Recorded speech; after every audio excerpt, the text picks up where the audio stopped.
Bonjour à tous. Bon, après 30 heures de plaisanterie, me voilà dehors. Donc n'allez pas critiquer la gendarmerie ou autre. Ils ont été très bien, très pro, ils ont fait leur boulot. Il n'y a pas de souci avec ça.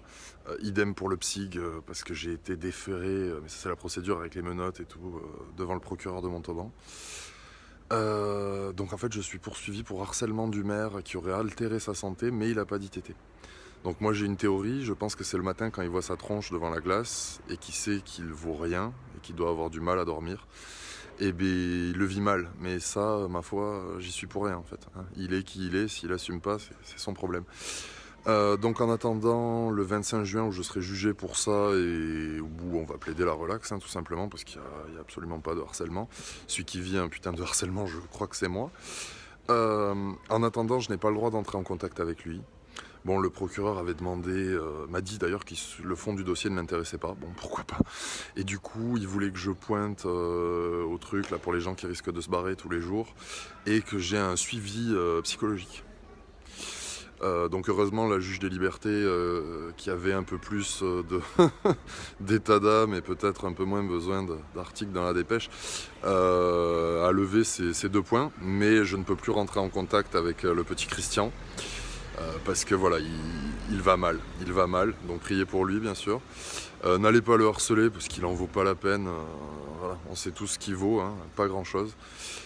Donc voilà, concernant ces faits-là, pour ceux qui veulent soutenir, il y a toujours la pétition à signer et surtout en fait de demander aux politiques de haut rang, qu'ils veuillent être candidats à la présidentielle ou qu'ils occupent des fonctions prestigieuses, d'agir en fait, tout simplement. Alors je ne demande pas qu'on défende mon dossier, pour ça j'ai un très bon avocat, il n'y a aucun problème. Ce que je demande, c'est que si les politiques en ont quelque chose à foutre des paysans et des injustices dans ce pays, en fait tout simplement qu'ils viennent voir, tout bêtement ils viennent voir.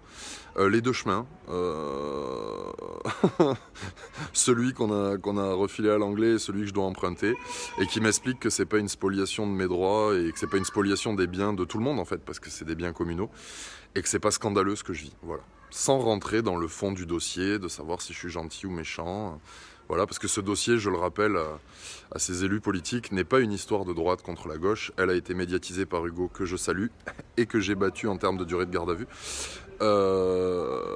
C'est pas la droite contre la gauche, c'est une injustice, et c'est les gens normaux contre des oligarques véreux au dernier degré. Jean-Michel, je te passe le bonjour. Voilà. Voilà, donc j'ai pas encore vu mes réseaux sociaux, mais j'imagine que je vais avoir plein de messages sympas, je vous en remercie d'avance. Et vous inquiétez pas, le moral va bien, ça s'est très bien passé et le combat continue plus que jamais. Et puis si un jour ils veulent me mettre en cabane, j'irai jusque là, j'en ai juste rien à cirer. J'irai jusqu'au bout, je pense me battre pour une cause qui est juste, je pense pas enfreindre la loi. Pour vous donner une idée, les termes qu'on me reproche quand même, et vous allez être choqués de les entendre, c'est d'avoir qualifié Argal de petit polisson et de coquin. Et aussi de l'appeler Cricri d'amour. Donc voilà. Bon, c'est vrai que avec la violence qu'il y a dans notre société, polisson, petit coquin et Cricri d'amour, ça me paraît être d'actualité. Voilà. Bon, je ne ferai pas plus de commentaires sur celui qui me charge. Bonne journée à tous.